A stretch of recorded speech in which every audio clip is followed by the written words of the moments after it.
All right. Welcome into the Inside Carolina podcast. I'm your host, Ross Martin, and we have a very special guest for this episode of the Inside Carolina podcast. We're joined by UNC women's basketball coach Courtney Banghart. What's going on, Courtney? I'm so happy to be here. How are you? I'm great. Yeah, it's awesome we can get you on. It's a different time in our lives, and I've been very interested in your career and what you were building at UNC. So I thought I'd reach out, and it worked out, and we have you on now. Yeah, we do have time in this new reality. We do have that. For sure. So how has it been for you the last couple of months, kind of dealing with the Corona stuff and recruiting and trying to kind of keep your program rolling through this weird time? Yeah, I think it's a true example of what that great Charles Darwin quote that said that survival is actually those that can adapt, right? It's not survival of the fittest. It's adaptability that's important. And this being my first full spring at Carolina and not being able to show the essence and ethos of this place to recruits has forced us to really adapt. And then on top of that, my first spring of player development that I haven't been able to have on my team. So there's a lot of things that are new for coaching that we've all had to adapt to, but we're safe. Our staff is back in the office as of now. So I almost feel crowded. I've been coming in every day to the office because nobody's here. So I'm social distancing by just working in my office, and now everybody's here. So I feel a little crowded, but yeah, it's been a unique time. When do the players come back? July 6th is when they'll report and they'll get their COVID test and get going from there. How is that process going to work? Do you know anything you can tell me about kind of I can. So stuff? Yeah. So football obviously has to phase in. We only have 12 players. So our phase in is pretty simple. They'll arrive for their testing on July 6th. And then it takes about 24 to 48 hours. And so until all tests are returned back as negative, we will start with their conditioning and strength and stuff like that to prepare them until we can get on court with them on July 20th. So as soon as they test negative, we'll try to quarantine them in their suites. Obviously, I know they're close with the men's basketball team. Fortunately, they're on the same schedule. So as long as we're all negative, they can coexist together really and keep their circles pretty tight. Great. Yeah, it's an odd time for all of us, even us in the media, kind of figuring out how we're going to cover it and stuff. So yeah. Awesome. Well, before we get into it, this is the Inside Carolina podcast presented to you by Johnny T-Shirt and JohnnyT-Shirt.com. Want to ask you to make sure you rate, review, and subscribe to this podcast. Helps us become up there on the rankings and stuff. So rate, review, and subscribe. And then we're going to get right into it here with Coach Banghart. All right, so we're going to go back to your beginnings with athletics and then get into, your college experience and your coaching experience and go from there. And then UNC, why UNC, and so forth and so forth and so on. So you played 3 sports in high school, right? Yeah, I did. Can you kind of go into tennis, basketball, and soccer? And it seems like you're a really good athlete in New Hampshire. What part of New Hampshire did you grow up in? I'm from southern New Hampshire, right near the Manchester airport, town called Amherst. I say gotcha. Amherst, and people think Amherst, Mass, which is infinitely cooler. Yeah. Amherst, New Hampshire's got one stoplight, but I don't know what else we need. We got a stoplight, a gas station, a school, a church, in my house. I don't know what else you need. So a very small kind of New England town. Small. Yeah, I spent 2 summers in New Hampshire in the White Mountains at a camp. So I love that area in that's Vermont. Great. Yeah. All right. So you played tennis, soccer, and basketball in high school. What was your favorite? How was it playing those 3 sports, and what do you think you're really good at? And obviously that kind of led to your career in sports. Yeah. I would say the sport that I was probably the least decorated was actually basketball. My parents had said we had to have a lifetime sport growing up. So it was either tennis or golf, really. And so I picked tennis, and I have to say that was kind of crazy because now I don't know anyone who plays tennis. So what kind of life sport is it? Because I'm by myself, and now I golf more. But so I played tennis since I was very young. Actually, I became a tennis pro when I was about 14 at our local club. So I was a state champion in tennis in high school, and really had done that. I didn't love the independent aspect of the sport. Yeah. People would come with their 12 tennis rackets and their private teachers, and I would come with my ratty tatty racket. And so I was more an athlete playing tennis than I was an expert. But my athleticism, I think, helped. And then soccer, it's kind of like North Carolina. Everybody plays soccer in New Hampshire. I mean, it's basically your daycare. It's your worth, So I played tennis on the under 12 team when I was 9 and just kept going. And so actually had became an All-American in soccer. And so when I was choosing to get recruited, it was basically, should I go to Notre Dame or Boston College to play soccer, or Dartmouth to play soccer? And I remember sitting down with my dad and I said, what school do you think would be the best chance of going to a Final Four? And he said, which at the time, Notre Dame actually won the national championship my sophomore year in college. So I would have been a national champion that way. But he said, you got it all wrong. It's what school is going to give you the best chance to have a great future, because sports are not a vocation, which ironically is all I've ever done now. But Yeah. the soccer coach at the time at Dartmouth was he was the head coach at Dartmouth, is now the head coach at Virginia on the women's side. But he called me and he said, Steve Swanson, he said, I'm taking the Stanford job. So you can either come with me to Stanford or you can stay on as Dartmouth's recruit. And what I did was I said, or actually I'll call the basketball coach. So I called the basketball coach at Dartmouth at the time, and I'm from New Hampshire. So she had known about my New Hampshire State experience. And the rest is honestly history. So if Steve Swanson had stayed at Dartmouth, I probably would have been a soccer player. So I feel really grateful to Steve for leaving. Opened up the door for me to play basketball. So what was your basketball career like in high school? I'm come from a very small state and a very small town. So, I was, the 3-time player of the year. I mean, I had a really decorated high school season as well in basketball, or high school career in basketball. But remember, it's a very small state. So let's be clear on that. But I was the kid that was, I set the record in scoring, the state record in scoring for soccer. And I would come home in my shin guards and I would all of a sudden start shooting hoop. So I've always loved basketball. On Friday nights, I'd watch that great Celtics team play. And so basketball always had my heart. I was just, 5'4" and 110 pounds. Right. And I just, and so I didn't grow really until senior year and into college. So, I was a good high school basketball player. I was recruited to like some smaller schools, UNH and Army and stuff like that, but really played my way up in college. How tall are you now? It depends on who you ask. If you're asking me, I'm 5'8". Okay, cool. Yeah. So if you don't go get a physical, you'll never know really how tall you are. I go by 5'8". So you developed kind of guard skills, I imagine, in high school as a basketball player.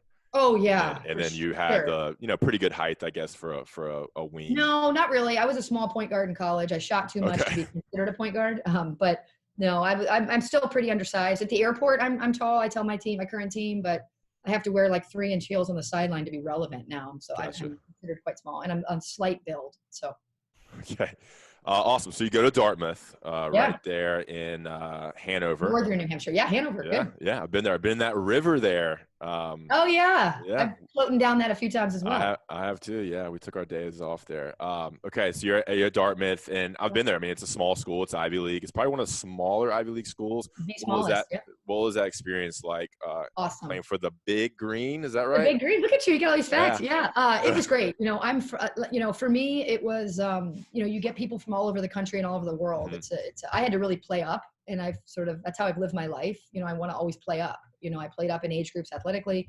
I played up academically. And so here I arrive to Dartmouth, which is an Ivy League school, one of the very best schools in the country. And I've got to play up academically.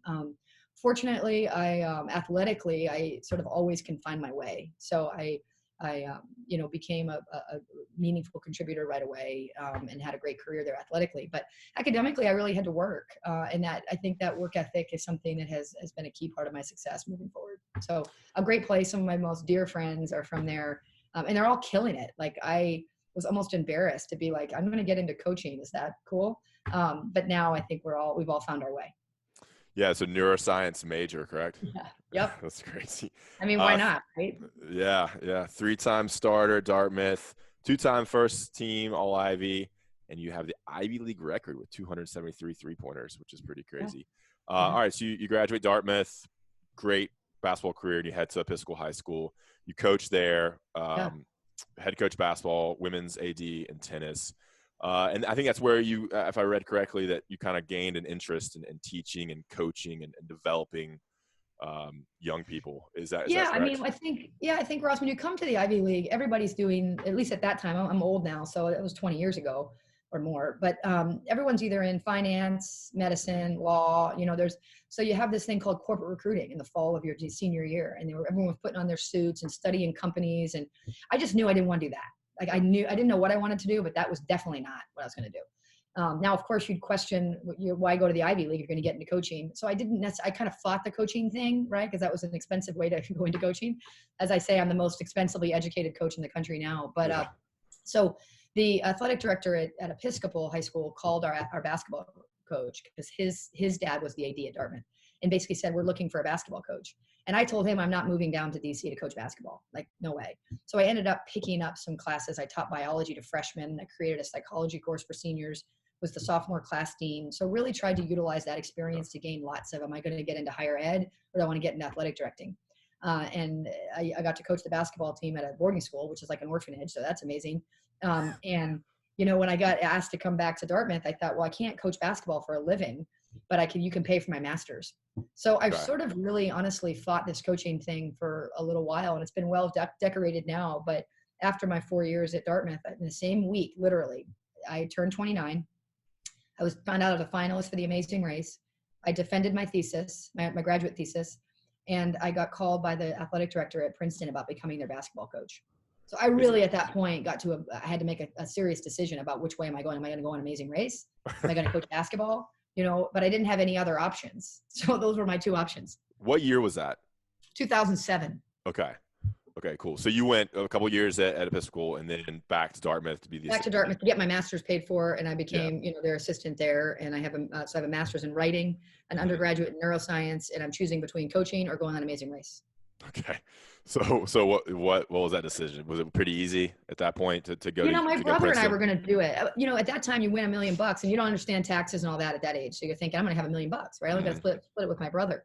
You know, I went down to Princeton to interview, and I thought, I don't really know if I even want this job. I was there for 5 minutes and I thought, not only do I want this job, but I need it. Right. And honestly, the rest is history. So it became a no-brainer. Yeah, so you're 29 and you're the head coach at Princeton. I mean, pretty big deal. You don't find many head coaches, I guess, that age. What was that like, becoming a head coach that early and leading a program at an Ivy League institution? Yeah, you know, I was second youngest head coach at the time in Division I. I think what was great is they didn't have a great tradition, but they had a big name, right? Princeton basketball is a big name, right? So I just kind of celebrated Princeton basketball, and I kind of left out that women hadn't had their own tradition yet. And no one was really tracking on it, right? And so I think some of my coaching peers honestly thought that it was career suicide, because if you're not successful in our business, like most, you get fired, right? And it's hard to recycle yourself. To which I said, good, I'm only 29. The only way to find out if you're going to be a good head coach is to do it, right? And if I'm not good at it, and over a 4-year period, then I'll be 33. Like, I have plenty of time to create equity in something else professionally and find success. And so I kind of went in low risk on that. I think other people saw the risk. I went in on it and saw I'm still finding my journey. And I dove right in. And I think it's what I want for my own children and all of my players. I want them to find their career that they're so passionate about, that also it's their passion and ironically their skill set aligning. So I think this is the thing I would be best at. And I'm fortunate that I have an opportunity to do it. Yeah, that's a good life lesson. I mean, I'm 34, and you find people that just do the job to make ends meet, and really taking risks. I mean, if you really want to search after your passions and do something great or something you love, you know, you might have to take risks financially or with life or move or relationships. But to get where you want to really be, if that's where you see, I mean, that's what it takes, whether it be in business or sports or whatever. Yeah, especially now, right? This is a really dynamic workforce. The days are gone. Both of my parents. So my dad got his first job after college. He's an electrical engineer. And that was the job he had all the way to retirement. Like those jobs just don't, my mom's in family practice.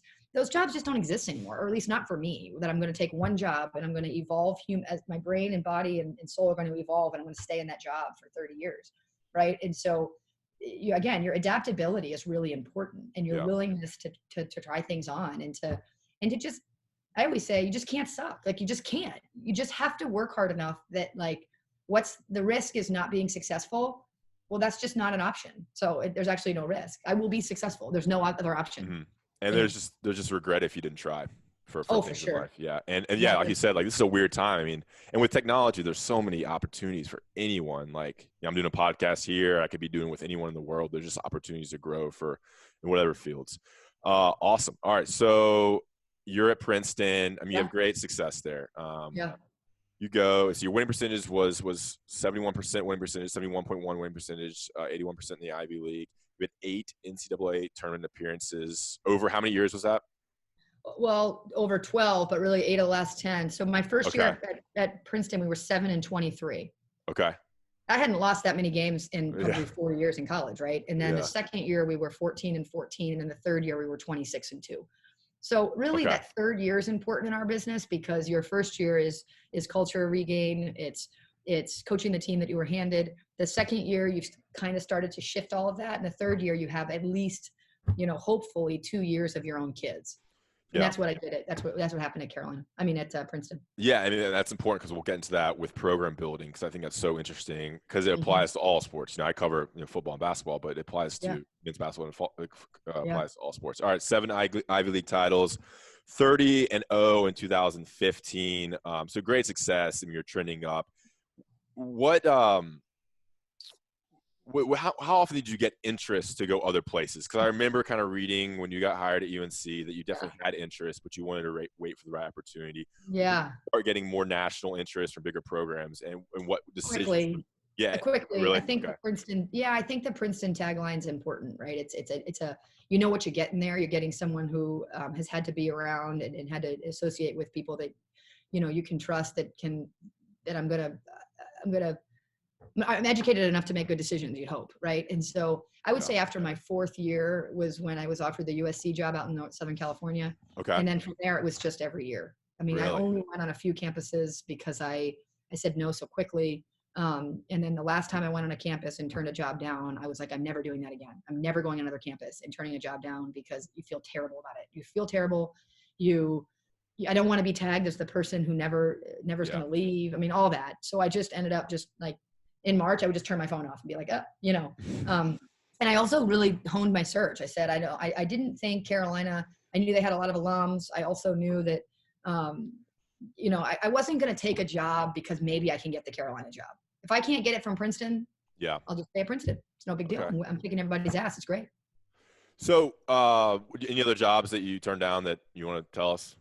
Just I don't know if that makes people feel comfortable. I think Vanderbilt was a job that I think people thought made sense, and it was a job that I really got deep into the process on, and just felt like at the end that's the one I say you just leave someone at the altar and you feel terrible about it, right? And so you just sort of say, I'm so sorry, because by then people feel like by the time they've made you an offer, the relationship has been built. And so that was one that sort of tipped my hat to say, if ever I go on another campus, which made me feel like when I came on Carolina's campus, I felt like this was going to happen. So what about Princeton? What made you stay so long, knowing there's going to be more money, bigger opportunities, bigger recruiting base at places like Vanderbilt, which is in the SEC that has a great academic profile, and USC, California? I mean, what made you turn those down and stay at Princeton for 12 years? I think it didn't feel like time, right? So Princeton hadn't yet won an NCAA tournament game, which the Ivy League has only won one in 35 years. I felt like it's an international brand, right? In a really desirable place to live. And I just felt like I was still being challenged. I felt like I was still, there was going to be another chapter. It didn't feel like the right time. It didn't feel like I needed to do it. It felt like as long as you continue to have success, you're going to be marketable. So is it North Carolina? Is it like there'll be other schools, right? And so I just felt like I hadn't done enough. And I think once we went 30-0, once I then won an NCAA tournament game, now it became, what else can I do? Could I go to a Sweet 16? This year's team that I had built was the best team that Princeton's had, I think. And they would have gone to the Sweet 16, and I had to leave that. That was really hard. Do I take Carolina or do I go to the Sweet 16 was sort of one of the hardest parts. But I just felt like it was time for a new chapter at a place like this was the perfect place. Yeah, you don't see that a lot in sports. You see people, go after the money, especially in football and basketball, leave after 1-2 years. So that loyalty is something you don't see as much in college athletics these days. Okay, correct. So we're going to take a break right now, and we're going to get back into Carolina and Courtney's decision to go to Carolina and all about UNC. First, I want to talk to you about Johnny T-Shirt and JohnnyT-Shirt.com. They're our loyal podcast sponsors. Right there on Franklin Street and online at JohnnyT-Shirt.com. Head over there, get your Carolina sweatshirts, your women's basketball T-shirts, your hats, anything you need for UNC sports at Johnny T-Shirt on Franklin Street. They're local. They help us. They help our podcast, and we really appreciate what they do for us. So help them out and help us out by going to Johnny T-Shirt and JohnnyT-Shirt.com. And premium subscribers can use that 10% off discount code to get 10% off all their purchases at Johnny T-Shirt and JohnnyT-Shirt.com. All right, back. What do you think about that read there, Courtney? You're not. Hey, you've done that before. Go. Yeah, that's right. Every week. All right, I'm trying to mix in something different here and there, and so you got to keep it fresh. All right, so we're here with Courtney Banghart on the Inside Carolina podcast presented to you by Giant T-Shirt and GiantT-Shirt.com. Remember to rate, review, and subscribe to our podcast wherever you get them. Okay, so UNC comes calling in 2019, so last spring. What was that? How was that initiated? I mean, I don't know how that works in terms of the background with athletic directors. Can you kind of go into that? And obviously, hired, so that'd be so cool. A very good friend of mine who's in the business called me on Friday morning after Sylvia had been that sort of change had happened late Thursday night, and he said the athletic director, but he said Bubba Cunningham, the athletic director at North Carolina, just asked for your cell phone number, so be prepared. About an hour later, Bubba called, and he said, Bubba Cunningham here. I guess you know why I'm calling. And I said, well, I know you have a change in women's basketball, but that's about all, Yeah. And so we just literally talked for about 45 minutes. I don't know, I hadn't known him at all. So we got to know each other. And the next day I was on a plane to Atlanta to meet with the committee. A couple of days later, he asked me to come to campus. And a couple of days later, I was here full time. Is that a hiring committee? Is that?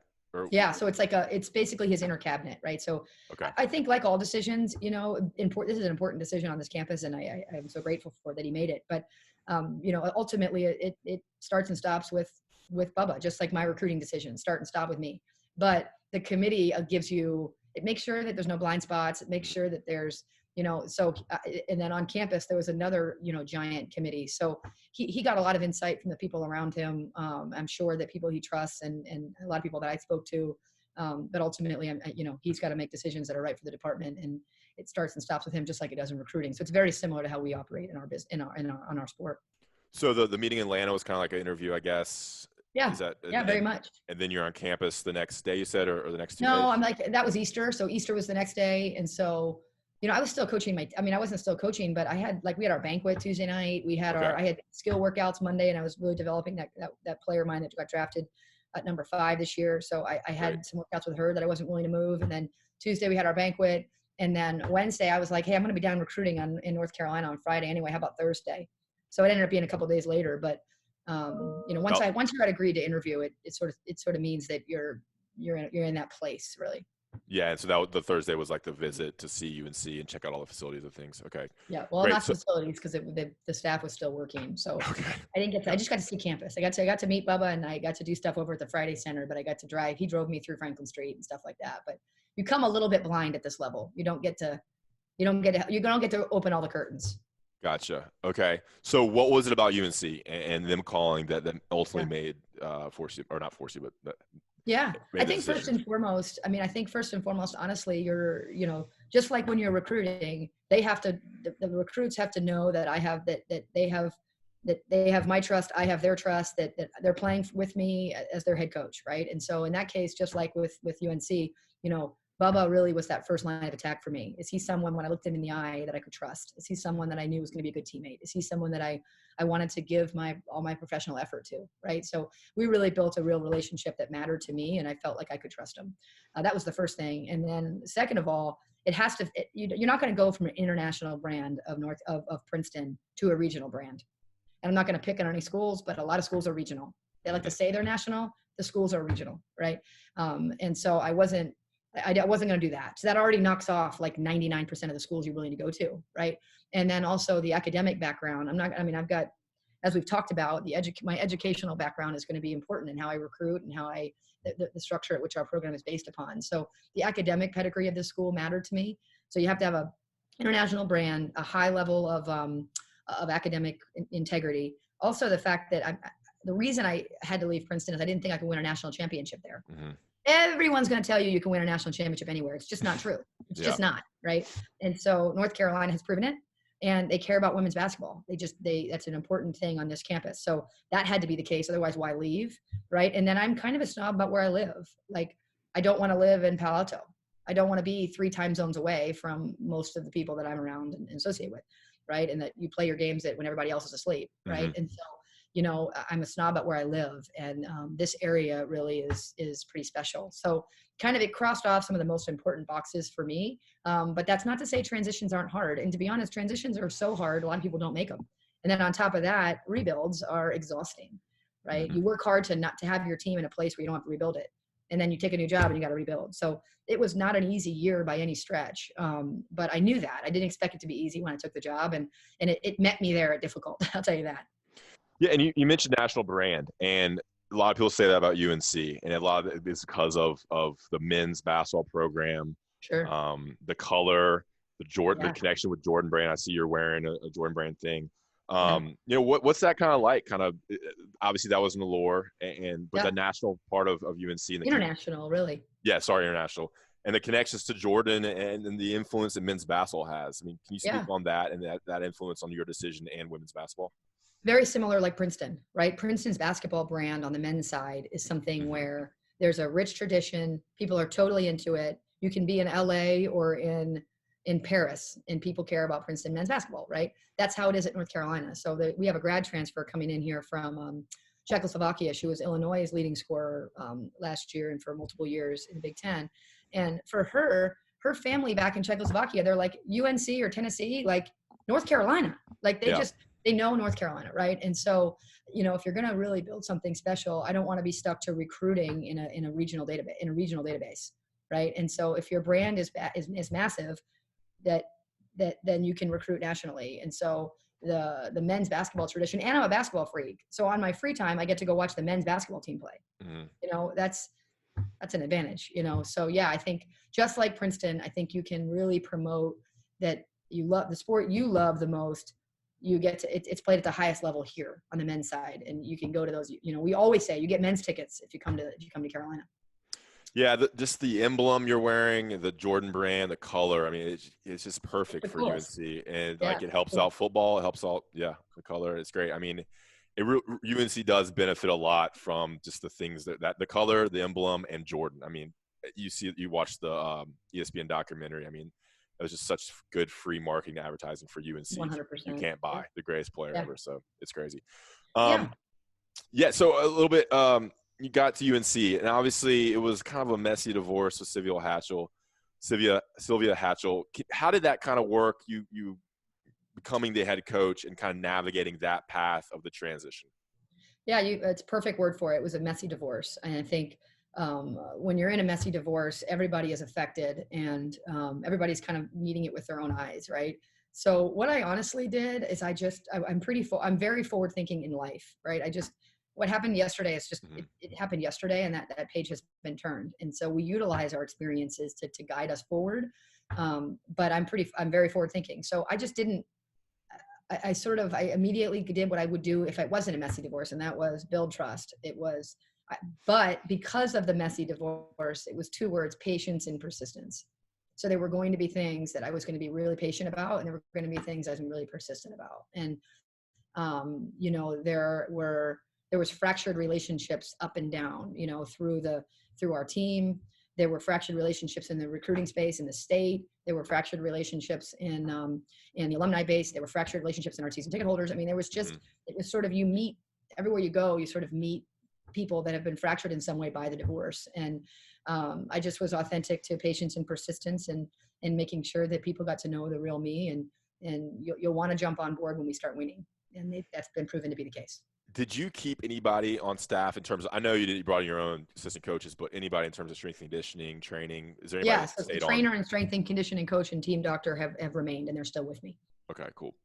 All right, great. So your first year at UNC, I have the record here, at 16-14, you started off 8-0. What were the major challenges that in coming to UNC first and kind of building it up in that first year at UNC? I think our roster, I think that was a challenge for me. The roster was also fractured. There were, because of the academic scandal, perhaps because of for whatever reason, the roster wasn't in a championship form. And you win with talent at this level, right? And so we had those that were could certainly play at our level. And there was a reason they were here, and then there were some that really couldn't, but they could help in other ways academically or with with numbers and whatnot. So we ended up having our last game of the year we dressed 7 players. The last 5 games of the year we dressed 7 players. I mean, we just didn't have the depth and the talent perhaps. So that was hard because it's hard to hold people accountable. The slimmer your roster becomes, right, with injuries and with whatnot. And then the talent gap is hard to coach through because, again, you're holding you to a certain standard, and I'm holding myself to a different standard because that's the highest you can go and I can go, right? So the roster was a challenge, and we had to sort of work through that. And also, winning is a byproduct of how you do things, right? And the habits weren't in place. That we can't just worry about the scoreboard. It's the habits that get you consistent winning. So we had to really break down habits and effort and communication and loyalty in locker room and things that actually are contribute to winning programmatically, not episodically. And that takes time. Yeah, and I'm sure you're talking about basketball habits, but other habits in terms of training and working and academics and everything to kind of rebuild that. Yeah. And I remember when Larry Fedora hired Gene Chizik for the football team, he was the defensive coordinator because the defense was really bad. They brought in Gene Chizik, who had won national championship at Auburn, and he had to rebuild this defense. So he started everything from the bottom. He retaught everything, retaught tackling angles, how you work, how you watch film, and he really had to go back and start from the beginning. Is that kind of what you had to do to kind of start building the foundation? Because obviously, it's year one. You're building for year 4, year 5. 100%. I cannot thank my staff enough. I think it was endurance. It was hard work. It was consistency, but everything from how you value post-game recovery and post-practice recovery, how you show up, how you value your academic performance, how you value, absolutely. I give a lot of credit to our kids. They just trusted me. And I told them, we got, interestingly, here's a fun fact, for example. We did a word cloud, one of those word clouds where you say, what's one word to describe this program? This has never happened to me before, where we had 16 players at that time. There was not one word that was duplicated. And this is a team. Yeah. So like you'd think you're in the locker room, and in basketball, it's all season and all year long. So some of you guys have been here for 3 years together, and not 2 people had the same word to describe the program, the team. I was like, wow. So we're dealing totally with 16 individuals, right? And then we had goals, and the goals really kind of individual goals. They sort of went into 2 categories. One was people that wanted to be a part of a culture of teamwork, and they wanted to have relationships with their teammates, and one that was all about winning. And so I was like, great. Those are kind of the 2 themes that I keep pulling out of your goals. I'm going to coach to both. And that's because that's what you all want. I can't pick. I'm only going to care about what Ross wants. I got to care about the team. It's my job, right? And so your goals are in those 2 categories. So everything I do is going to be based on those 2 categories. And I just kept going back to it, and yeah, so it was a complete, how to ball handle. I mean, we had to do skill work. We had to literally break down change of speed and just skill work. So, it was the first year was almost like I was going back to coaching in middle school, just in terms of how I was going to care, what I was going to care about, what I was going to emphasize, and how we were going to build to get better. And briefly here, what kind of systems do you run? I mean, I don't want to get too in the weeds here with actual basketball talk, but what's your offensive system and what's your defensive system and approach, I guess? Yeah, I think offensively, start with that. You always play to the strength of your best players. And so there really isn't necessarily, this is what we do, because every year in collegiate athletics, your team changes dramatically, right? And so if Cole Anthony's your best player, you're going to run a lot of high ball screen, you're going to run a space out, et cetera. If Garrison's your best player, then you're going to run a lot of pinch post and mid post stuff. So it really can change. I think that's the beauty of having my background be from Princeton, in that at Princeton, because of all the recruiting handcuffs, academically, non-scholarship, et cetera, you just got to get the best players you can. And then it's like every year you're like, all right, is it a 4 out, 1 in? Is it a 5 out? Is it a triangle with a low post presence? I've done all of it, right? And so I think offensively, that's where my brain goes into how can I get our best players to play to their strengths, right? And then defensively, you're only as good as your defense. And we were terrible defensively this year. So I've been in the top 10 defensively every year. And then we come here and it's like, whoa. So we just didn't buy into winning. If you don't defend, you don't care about winning. It's just a fact, right? And so we had to really, we'll be better. We'll be better moving forward defensively with that buy-in. How's the women's game evolving? Men's basketball now is, it's very, especially in the NBA, 4 guards, 4 wings, and 1 big, and it's very fast and a little bit smaller, and everybody can shoot. How is the women's game going? Same. I think it's the versatility is critical. These kids are way more athletic than they were when I played, and they're bigger, right? And so now, like the kid who just got drafted 5th overall from Princeton, she's 6'5", and she's really a wing, right? And Yeah. so the size, the athleticism, and so it's less, at least how I coach it, it's less control. It's more walking that line between freedom and control, right? So it's not pass here, go here, look here, go there. It's understanding how to play through ball screen stuff, and through spacing, through 1v1 attack. So in a lot of ways, it's merging like the men, because men and women are training together now in the middle school and high school levels. So it's the better you are with the basketball. Here's really simple, Ross. Here's the deal. Basketball, you cannot move in our sport unless you dribble. Mm-hmm. It's amazing to me how many high school players don't work on ball handling. You can't even move in our sport unless you can dribble. The better you are with basketball, the better you're going to be moving in our sport. So we really spend a lot of time on just skill work so that we can be faster in basketball, not faster on the track, you know? And so that's been a complete rebuild here. Interesting stuff. Awesome. So you talked about roster building, and this gets to recruiting. And I heard a quote from your video, so I can pull it up here with Uncut. I was watching that video earlier today as prep. And you said, pulling up multiple screens here, you said those that recruit, there are those that recruit and those that get fired. Yeah. And you look for competitiveness and love for the game with recruits and that kind of stuff. Yeah. And obviously I've been following your recruiting for the 2021 class. I know you can't speak about these players, but you have 3 5-star women's recruits. So what is your approach to recruiting? What's your approach to evaluation? And obviously how's that changed at UNC? And just open floor there. That's probably the thing that's been the most consistent, Princeton and Carolina, is recruiting. You recruit the best players and best people, 100%, right? And if you make mistakes in recruiting, you will get fired. That's just a thing, right? And so that's what gets all of my attention. Who are the people and who are the competitors we're bringing in? And, you don't want any frauds. And frauds are people that like to play but not practice. Frauds are people that like to play offense and not defense. Frauds are people that think they're good enough already. And so, we signed a top 10 nationally ranked class in the 20s. Mm-hmm. That was after only being on the job 5 months. We've got 3 top 50 players. 5-star players are top 50 in the country. So we've signed 3 top 50 players in the country already in 21s. You haven't signed? Have you signed them yet? Well, they've committed. Sorry. Okay. Yeah, we don't sign until November. Yeah. Yep. So I think what happens in recruiting is we watch like anything, and what separates 50 from, or 33 from 70 is whatever your eyes are seeing. And so we really want to piece together. I don't want to stack the same talent. I want to piece together talent. And so I really have to watch critically, because no one's perfect. And so you might be a little bit better with basketball, but I'm a little bit better with my dribble attack. So you can get into spaces, I can attack better, or I can shoot it a little bit better, but you can elevate better. I want you both because you're both different, right? And so, we spend a lot of time in recruiting, spend a lot of time talking to recruits. Do they watch the game?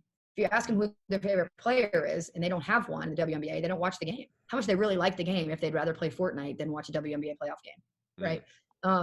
So, you get to know them a lot at our level. But yeah, it's the most important thing we do, and I really enjoy doing it because of how important it is. Because these are kids, I'll be at their wedding someday. So you want to go to a wedding of kids you like. So you obviously go and watch some of their games as well, but I mean, I don't know anything about women's basketball recruiting. Is there a lot of tape out there? Is a lot of film? I imagine in some sports, it's hard to see the player if you're not in person. How does that work in women's basketball? Because in football and men's basketball, it's everything's there. I think sometimes I'm sure people would look at Roy and I's recruiting budget or how much we spend on recruiting and sort of say, wow, what's going on there? But it's exactly to your point. Film is not helpful because you cannot get size and speed on film.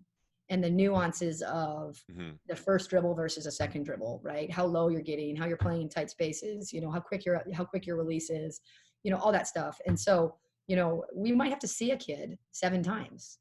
We might have to go into their home twice. Like to get to know these kids and know what separates good to great, you have to really dice it out. So I can assure you that if Coach Williams and I could learn how to recruit by sitting on our couch, we would do it, but so it's not that we're being superfluous. It's critically important. It's the lifeblood of our program. So yes, our recruiting budgets, I don't exactly know what the number is, but it's high. And our time spent, we have 130 days this year that we're allowed to recruit. We will use every single one of them. It's a lot. but it's important. And that's what I'm paid to do, is to recruit. And I remember I follow you on social media, on Instagram and Twitter, and you have a very good social media presence, I must say. Thank you. I see you in helicopters and flying and stuff. I mean, is that how it works? I mean, private jet and helicopter, or maybe you do whatever you got to do. So in this case, this year, particular team, I had to use a private plane a bunch because I wasn't willing to miss practice. Yeah. And in part because we were really splitting hairs on what I was going to allow and what I was going to not allow. And it was unfair to have a first year staff deal with that, because we still had some eye contact and effort issues that we dealt with all year. Right. And so, I wasn't going to miss practice. So if we practice at 1:30 and we're done by 3:30 that day, and there's a game in New York at 6, the only way I can make it is if I take the plane. Right. And so, we had to stay within our budget. So we would be smart about what we were doing. Mm-hmm. If I have a day off, I'm flying to Florida commercial for sure, but or if it's a day off, I'm driving to Atlanta for sure. Right. But it just depends on what else was happening, et cetera. So, or if I want to see, you only get 112 days last year. So if you're going to see 2 kids in the same day, it only counts as 1 day. Yeah. So if you can see 4 kids on one Saturday and counts as 1 day, that multiplies your effectiveness as a recruiter, right? So I'll use the plane because I can get to 4 places and see 4 kids, but only count it as 1 day, right? So there's all those things I think that are important for people to know, because I'm sure with these state school, they publish things and you're just like, God, Courtney and Roy are just like in Tahiti. It's like, no, this isn't awesome how we're doing it, but it's important. So, I mean, I don't know how this works in men's basketball. Do you go to RDU, or do you go to the Chapel Hill Airport and then RDU? Okay. I think Chapel Hill Airport's closed, and then there's a pilot that they've hired for the day, essentially. Well, there's a university, there's the university medical planes that they use. And so Roy, Mack, and I, and other coaches, again, the problem is it's super expensive. So it's got to fit in your budget. And so that might mean that I can't go to, I can't do something else. Right. And those are the decisions that we're paid to make. And so it's not, by no means is it like a cash spending account where you're like, whatever, by no means, it's just that if it helps you with your number of days, if it allows you to also run a practice, then those are things that's the cost of doing great business. Right. But I flew commercial way more than I took the private plane, way more. Yeah. And I drove 5 hours each way more than took the private plane, way. But hey, well, whatever it takes to win. That's my philosophy. Awesome. Yeah, I covered recruiting for football for like 3 or 4 years, and huge. I mean, it's such an interesting world, and so learning more about it is always cool. I think fans appreciate that too. I mean, this private plane stuff is just I don't know anything about it. Yeah, I think that's the sex appeal of it, right? And people think, gosh, that's really good. It's like, no, you forget that that you're doing that because of efficiency at times, right? Mm-hmm. Or you're bringing 4 coaches because if you land in DC, they can each rent a car right there and we can all recruit. Gotcha. So in part, it's also cost effective and time effective, right? But the amount of time we spent recruiting, I was on a Zoom call with an Australian last night. Bubba had called about something at like 8:15. And I said, I'm so sorry, I'm on this Zoom call. I'll call you when I get off. And at 10 o'clock, I was like, hey, are you still up? I mean, you're Zooming it, or you're in real life, I would be in Australia, right? Yeah. I mean, it's not, recruiting is not for the faint of heart. I will not be recruiting into my 70s. That's for sure. It's almost like you need a supply chain management guy or a woman to handle all the recruiting logistics and stuff, because to figure out the most efficient way to get places. Okay. So program building for the women's team. What does that take? What's your plan? I know goals are huge for you. Can you kind of get into, your path for UNC women's basketball and how you're going to build this program to national championship status and how that works? I mean, with people, right? So I hired a really great staff. I mean, if you ask anybody in the business, they will say, holy moly, you nailed it. I mean, I got a great staff. So you hire staff, you pick your people. So staffing and recruiting, that's, you do that well, you're fine. You don't, you're fired. So that's important. I think too, you have to make one good decision at a time. Right. This is a massive job. It's a massive expectation. It's lots of moving parts. You're dealing with 18 to 22-year-olds when they're here, and you're dealing with 14 to 18-year-olds when they're not. I mean, there's a lot into that. Right. And so I just my mantra is just make one good decision at a time. Right. And make sure that I'm surrounded by really good people. And also I don't do awkward. So in other words, you keep players at a place where if you feel like things are getting awkward between you and a player, or they're feeling awkward, like you just bring them closer and you work through it. So I think high level communication is something I really thrive in. I think I'm very able to communicate with my head and my heart through good and bad. And then, I think standards, like you can't, you have to decide what you care about, and you got to be persistent on those things. And you have to be patient on other things. Like we're not going to be perfect, and so where are you willing to be a little bit gray, and where is it black and white? And like how we treat one another is a black and white. Like I have no patience for bad teammates. I just have none. If you're late, that means your time's more important. If you don't give eye contact to your teammates or coaches, it means you don't care. If you don't communicate, it means you're selfish. Like, no, I can be very black and white about that. Right. But you might be gray about,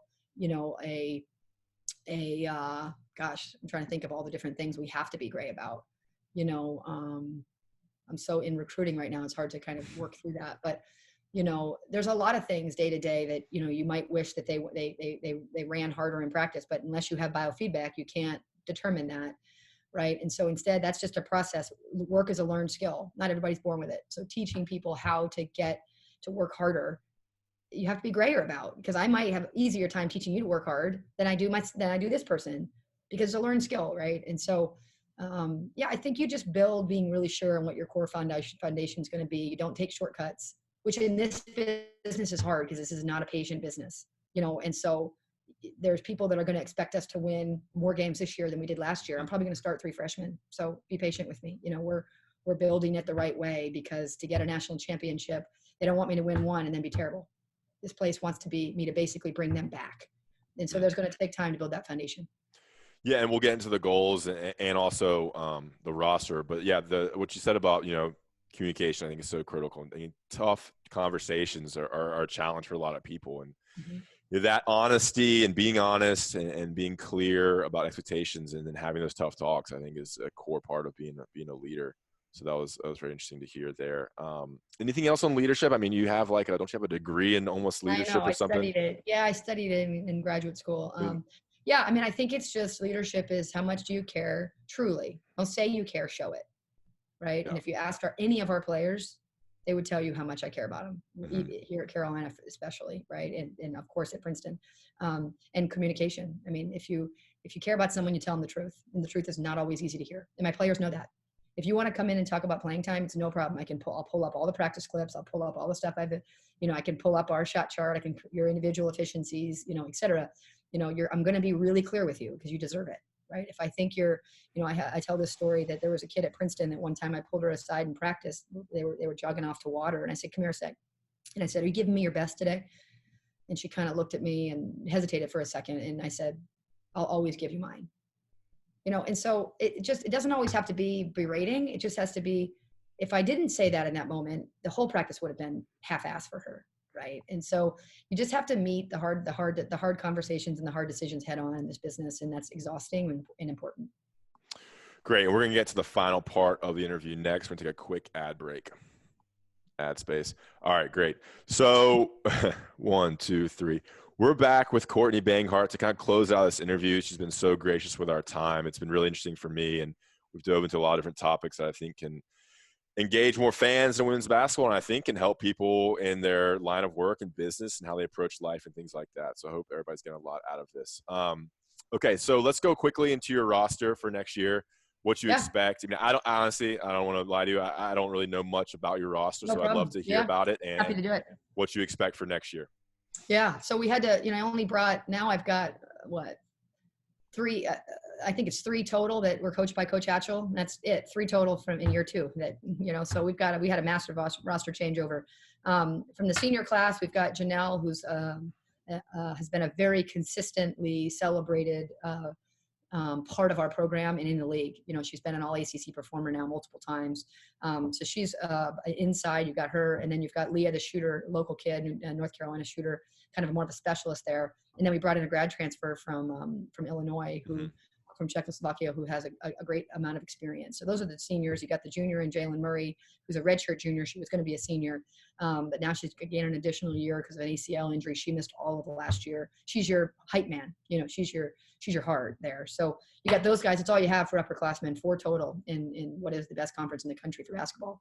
So that presents some challenges, right? And then your sophomores, you've got Malu Chisinge, Dikembe Mutombo's niece, who was all ACC rookie team, led the ACC in offensive rebounding, and was all academic ACC.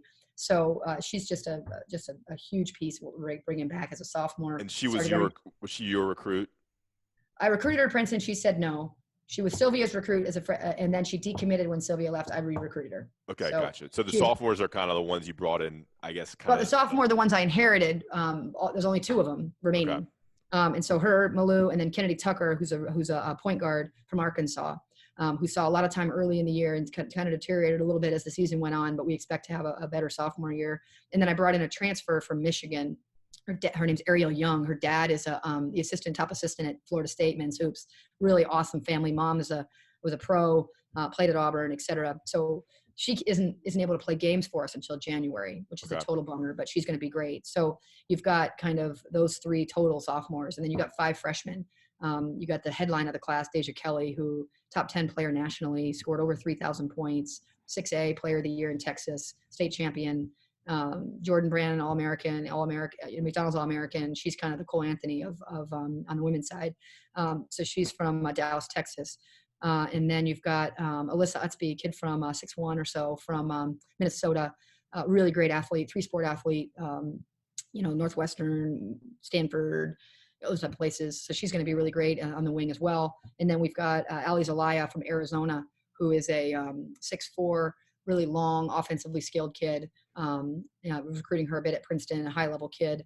And then 2 North Carolina kids, Anya Poole from Southeast Raleigh, who has a really awesome combination of brute and finesse that we expect to really help us inside. And then Kennedy Todd Williams, who really reminds me of Scottie Pippen. So in terms of, she's spidery and she's long and she can do a lot of different things. So all 5 of them are freshmen. So we've got 5 freshmen, 3 sophomores, one of which is a transfer that's not available until mid-year, only 1 junior and 3 seniors. So very young roster, have a good balance of positional depth, which we didn't have last year. We have more talent than we had last year, for sure, top to bottom, but less experience. So there'll be some bumps in the road, but a great foundation point as we build forward. Awesome. Yeah, I mean, a lot of freshmen. So building towards the next year when you have 3 5-stars coming in. Are you done with this class, the 2021? Are you? No, nope. We're going to get one more point guard, and we just kind of love where we are with options there. So it'll be another top 10 ranked class. I mean, we got 3 5-stars in the 20, in the 20 class as well. So again, I think experience is important. Experience is important professionally. Experience is important athletically. But as I always say, it's like a credit card, right? You can't get one until someone gives you a chance. So we're giving them a chance early to help us, and they'll be better for it in the long run. Okay, 2 more areas before we wrap this up. I noticed when you got hired, you hung out with Mac Brown a lot, and Anson Durant, and a lot of the coaches who've been successful at UNC. Can you kind of go into your relationships with some of the, I guess more veteran coaches at UNC and how they've helped you kind of get into this Carolina culture and whatnot?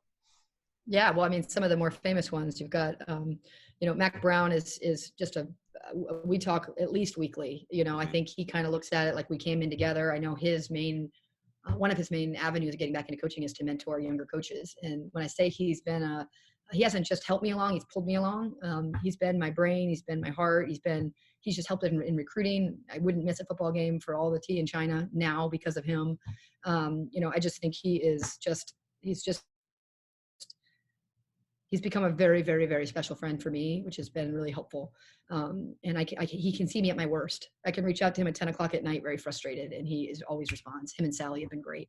And then Roy actually called yesterday because we were joking. He asked me about a kid that we were recruiting and how that went, that he helped us with. And then we were talking about our COVID test. So he called twice yesterday. Roy, same thing. I think he really wants women's basketball to be good.